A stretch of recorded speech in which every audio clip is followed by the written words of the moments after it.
Memperingati hari jadinya yang ke-39, Radio AR Bali menggelar Lomba Lagu Bali sebagai bentuk kepedulian terhadap seni budaya di Pulau Dewata.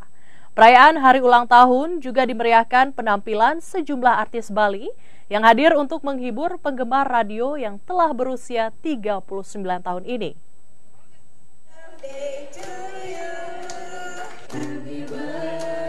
Ditandai dengan menyanyikan lagu ulang tahun dan tiup lilin, perayaan hari ulang tahun Radio AR Bali berlangsung meriah, dihadiri para kru radio dan penggemarnya di sebuah rumah makan kawasan Renon Denpasar.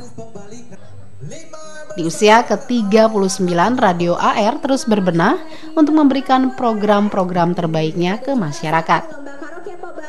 Selain menyerahkan cindera mata kepada para pendengar setia Radio AR, dalam kesempatan ini juga diserahkan hadiah dari berbagai lomba yang digelar Radio AR memperingati hari jadinya ke-39.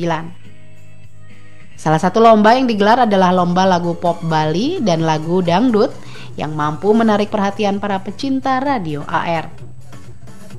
Perayaan HUT ke-39 Radio AR semakin meriah dengan tampilnya artis pop Bali Deuli dan seni bondres oleh trio siluman yang mampu mengocok perut para tamu undangan.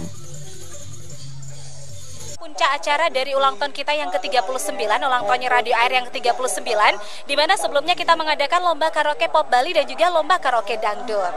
Radio AR merupakan radio paling yang top yang ada di Bali, radio paling top di Bali, dan acara-acaranya luar biasa. Apalagi lagu Balinya, BBS-nya luar biasa. Alhamdulillah sangat menghibur.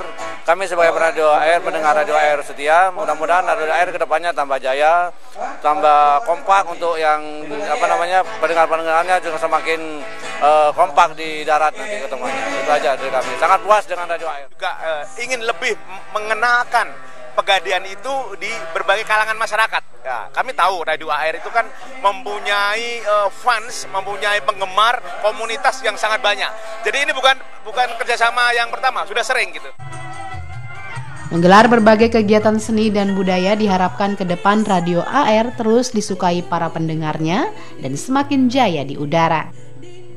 Dari Denpasar, Muhammad Muhyiddin, iNews melaporkan.